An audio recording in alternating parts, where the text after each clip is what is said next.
Hello everyone and welcome to Ecoholics. Now we'll start our discussion this time with tax policy. हम tax policy के साथ discussion start करेंगे. Now in the last lecture we were discussing about something else. Now here in the tax policy we'll understand how government of India, which is desperate to raise the revenue, then what are the other methods to raise the revenue. We'll see one of the most important point regarding this कि कैसे government of India और revenue increase कर सकती है. Sorry for the Saturday, there was a problem of internet and now it has been resolved. So we are meeting again from Monday to Saturday daily at 10:30 p.m. with the current issues and analysis that is related to economics. I hope it is fine now.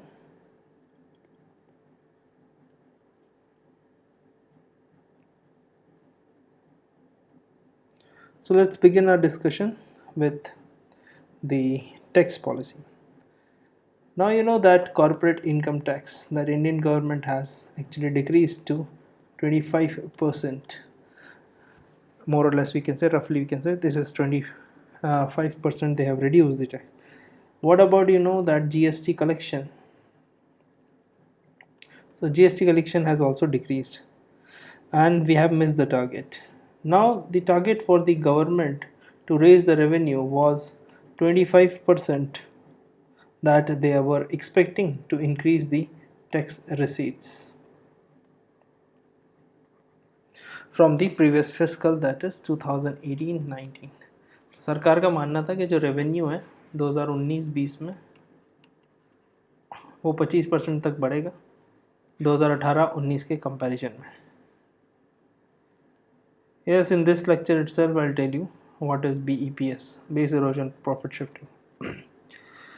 Now we understand that the tax reduction, that is just because of corporate income tax, government is losing around 1.45 lakh crore. So this is because a lot of concession rebates given to the existing companies and the other new companies that government has also given this kind of reduction. Now if you see, there is one solution that in the article, the Hindu newspaper, there is an important article regarding MNCs, multinational corporation. Now here if we see the multinational corporation, which is we can say that they actually contribute a lot of towards the local economy. They contribute towards a lot towards their local economy, domestic economy, but there's hardly they pay the taxes. So the main point here that how we can take the fair share of the taxes from the multinational corporations. Fortunately, we can say that there are obviously certain kind of methodology that that MNCs are using in order to shift their taxes. Now there's one term known as base erosion and profit shifting. So these are the two terms that we need to understand carefully. What is base erosion? It means suppose the MNC is working in country A and the same MNC is also working in country B. Now if you see the tax rates, these are less here and the tax rates are high here. So what this MNC will do? Here obviously this is suppose the headquarters of this MNC. So this is the headquarter in country A. If there is a headquarter in country A, what they will have to do? Obviously this they are having subsidiary. So there are certain types of goods or the raw materials or the inputs that they actually are selling from the country A to country B. It means from low tax to high tax. What this company B will do in country B, this company will do, they will actually increase the purchase of raw material. So what they will do, they will purchase the raw material from country A and they will escalate the cost. Like for example, I'll give you one example. Suppose this is a company MNC of producing a smartphone.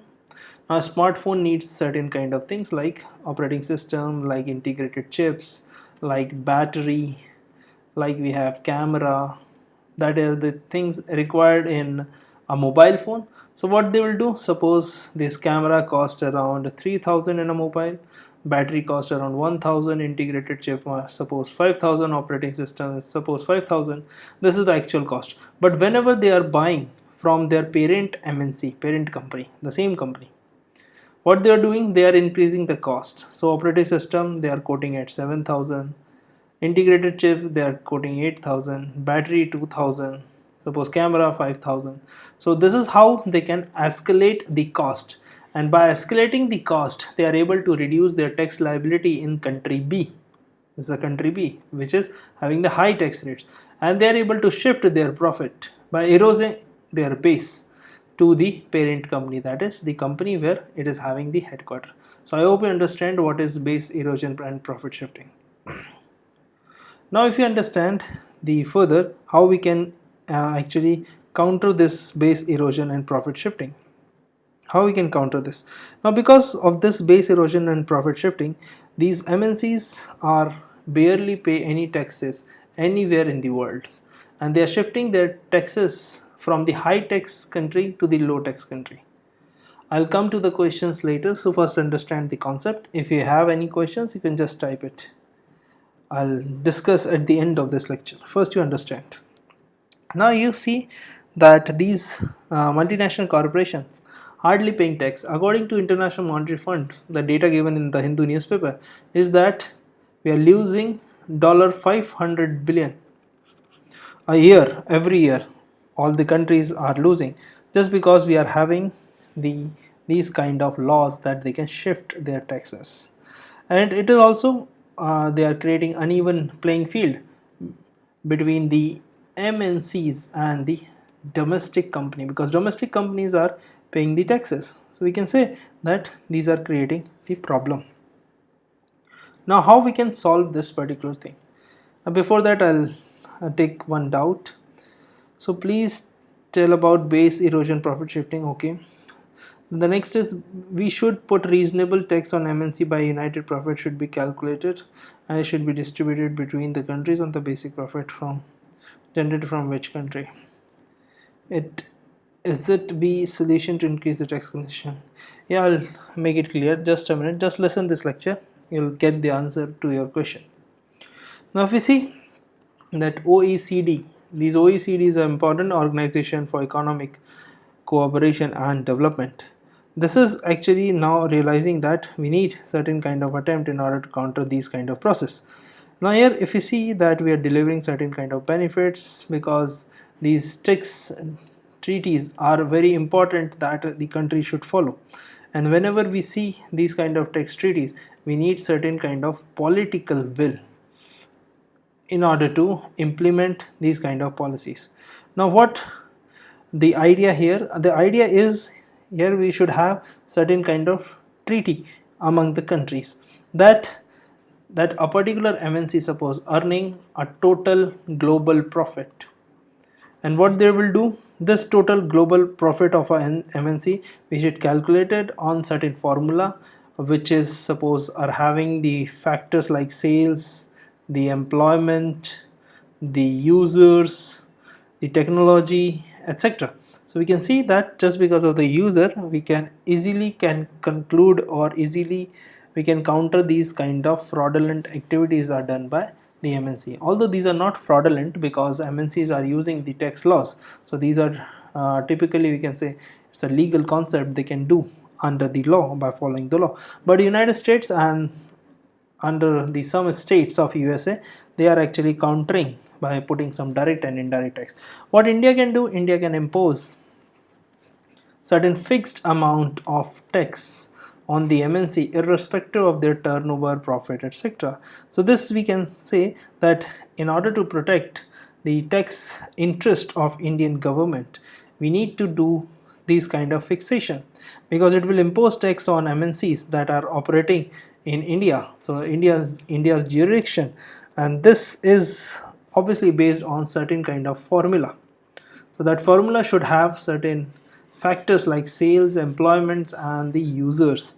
So this is how we can actually counter and we can earn more amount of taxes.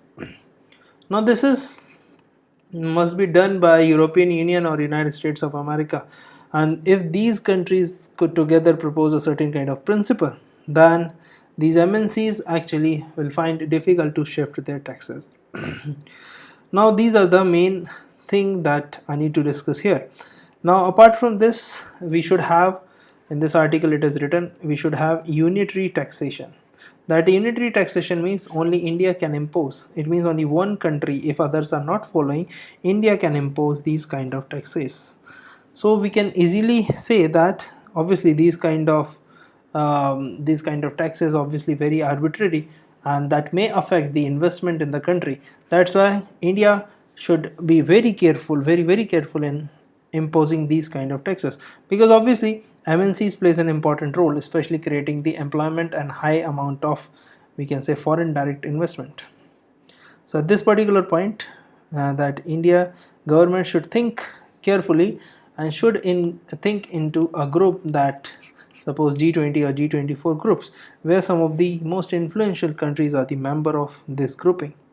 So obviously it is a clear-cut policy. So India has to increase its ability to increase the tax amount in the country in order to counter the certain economic slowdown and the declining tax revenues, as we have seen, both in direct as well as indirect taxes. Now still, this is what I wanted to say. If you have any doubt, you can ask. Most welcome with your doubts. Please ask, this is very important topic. अगर आपको कोई doubt नहीं भी है, कोई term नहीं समझ में आया, BEPS very important term for UPSC examinations. They will also ask the questions in RBI examination. So BEPS plays an important role, very important concept. अगर अभी भी आपको समझ में नहीं आया, so you can ask, I'll explain again. But this you need to understand very carefully, because this is one of the important activity that MNCs are doing. And by adopting these kind of facilities, they can actually getting exemption from the taxes, especially whenever there's a country of high taxes. So you must have heard about tax havens, and these tax havens are actually having 0% tax or very low tax. So these MNCs are finding countries like zero tax or low tax. So certain island nation like Cayman Island, British Island, these are the British Virgin Island, and these are the countries, islands that actually provides tax haven. Tax haven means where they do not charge any amount of tax. So that brings investment into their part. Like Mauritius is having very low taxes. So every country, every MNC, what they are doing, they are investing in India, but they are having their headquarter in Mauritius. So what they are doing, they are shifting their profit. Yeah, please. So the first, sir, one question, please tell me why IMF and World Bank use GDP as basic for the comparative analysis. So comparative analysis means the between the countries or among the countries. I didn't get your question. Why IMF or World Bank use GDP as the basic? Because GDP is obviously an important indicator for the country's growth. That's why they are using. Simple enough. The next question from Kritika. The whole situation of including the developed countries sound idealistic.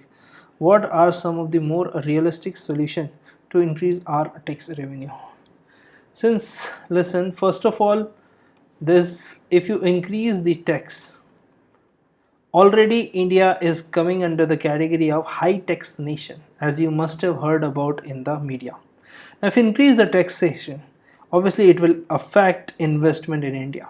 It will affect our program of Make in India. So India में investment का there must be some difficult. Obviously involving United States of America and European Union countries, which we can say are the leader, and also some of the European Union countries are the part of OECD.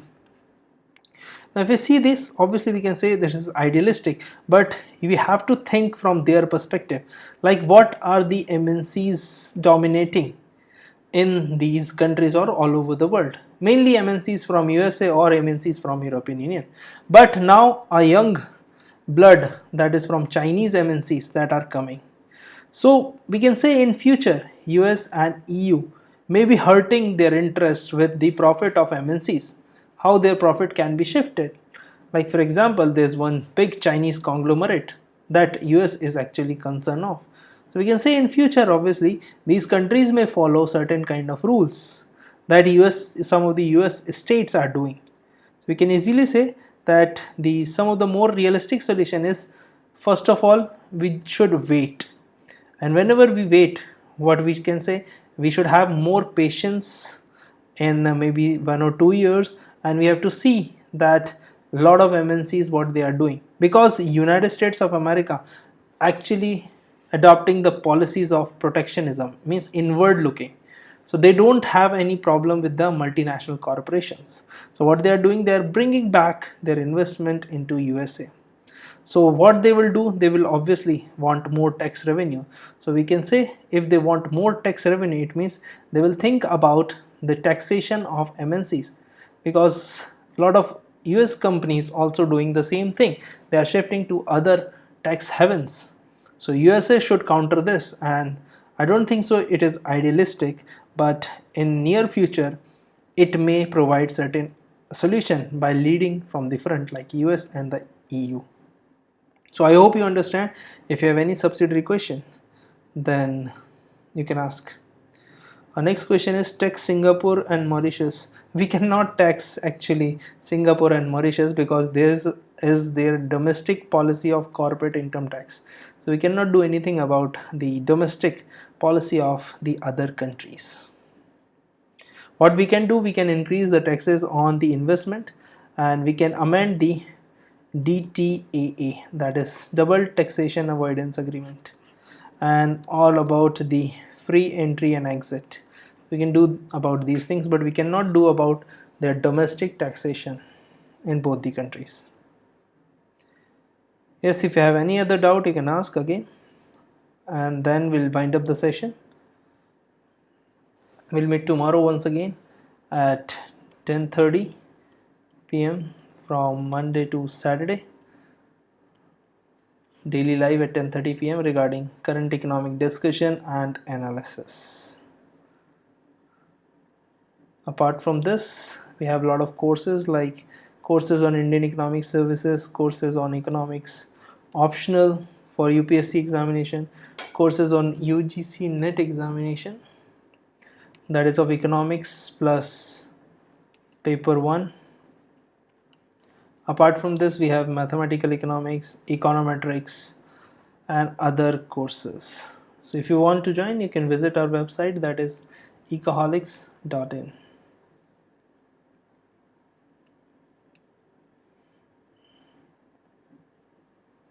And most welcome, you can always contact me on my WhatsApp number.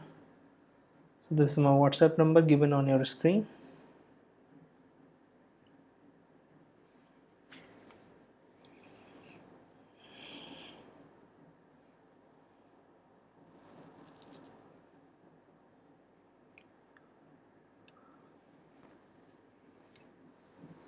There are 4 phases. First of all, we have the stagnant economy, then we have slowdown,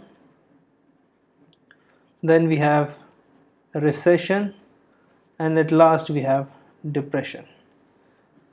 So stagnant means growth remains around 5% for maybe we can say successive quarters. Slowdown is growth is dipping. Recession means growth is in negative terms for the 2 successive quarters, suppose Q1 and Q2. Growth has been in negative, -2%, -5%, etc.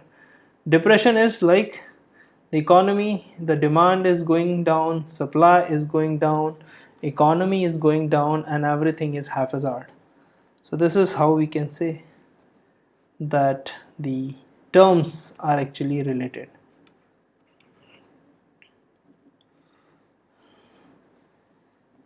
Yeah, Sonal, explain the cost escalation one more time in Hindi.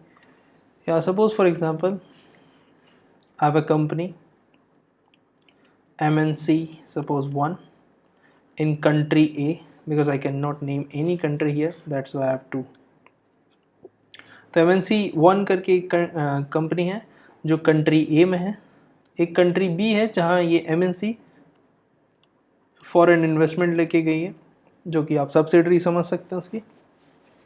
समझ लिए ये जो MNC है वो smartphone बनाती है, सो smartphones का इनका मैन्युफैक्चरिंग है। अब सपोज ये जो कंपनी है, company B, obviously they will not buy in everything from, तो वो सारी चीज़ें कंट्री बी से ही नहीं खरीदेंगी, वो कुछ चीज़ें इंपोर्ट भी करेंगी। तो जो चीज़ें इंपोर्ट करेंगी उसमें मेजर होता है आपका रॉ मटेरियल। तो जो रॉ मटेरियल है वो ऑब्वियसली MNC 1 है, जो अपन कह सकते हैं कि यहाँ हेडक्वार्टर्स है। तो जो हेडक्वार्टर से MNC 1 सप्लाई कर रही है, वो मान लीजिए कोई भी कॉस्ट है, जैसे सपोज स्क्रीन है या फिंगरप्रिंट सेंसर है। स्क्रीन की कॉस्ट मान लीजिए आप 2000 रुपीज़ है, फिंगरप्रिंट सेंसर मान लीजिए आप 500 रुपीज़ का है। तो जो MNC 1 है वो कॉस्ट एस्केलेट करने के लिए इन सारी चीज़ों के बिल हायर दिखाएगी। तो जो कंट्री ए में MNC है वो बोलेगी स्क्रीन जो 2000 की है वो हम 4000 में बेचेंगे, और जो फिंगरप्रिंट सेंसर है वो 1000 में मिलेगा। तो उससे क्या होगा, पहले 2.5K कॉस्ट आ रही थी, अब ये 5K कॉस्ट आएगी। आपको पता है प्रॉफिट का क्या फॉर्मूला होता है, रेवेन्यू माइनस कॉस्ट। मान लीजिए इस कंपनी को पहले रेवेन्यू जो था वो आपका मान लीजिए 10,000 था, तो उसमें से कॉस्ट माइनस करनी थी 2.5K, तो इनका जो प्रॉफिट आता वो 7.5K आता। तो इनको जो कॉर्पोरेट इनकम टैक्स है वो 7.5K पे करना पड़ता।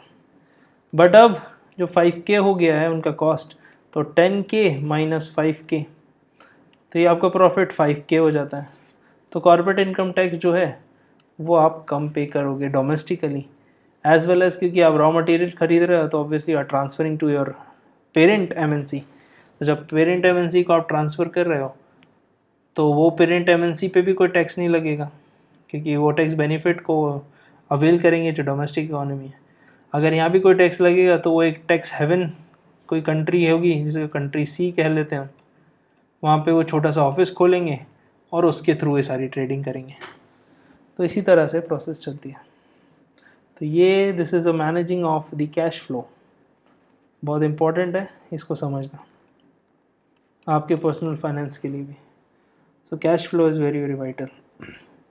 उम्मीद करता हूँ आपको समझ में आ गया होगा।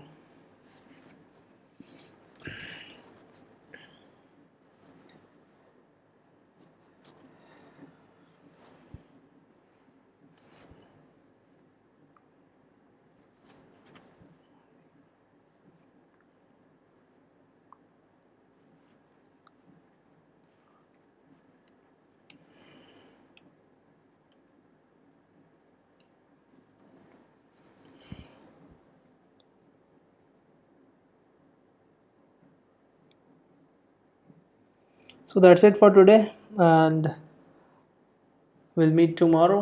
Till then, thank you for tuning in. Once again, we'll meet tomorrow. So, good night.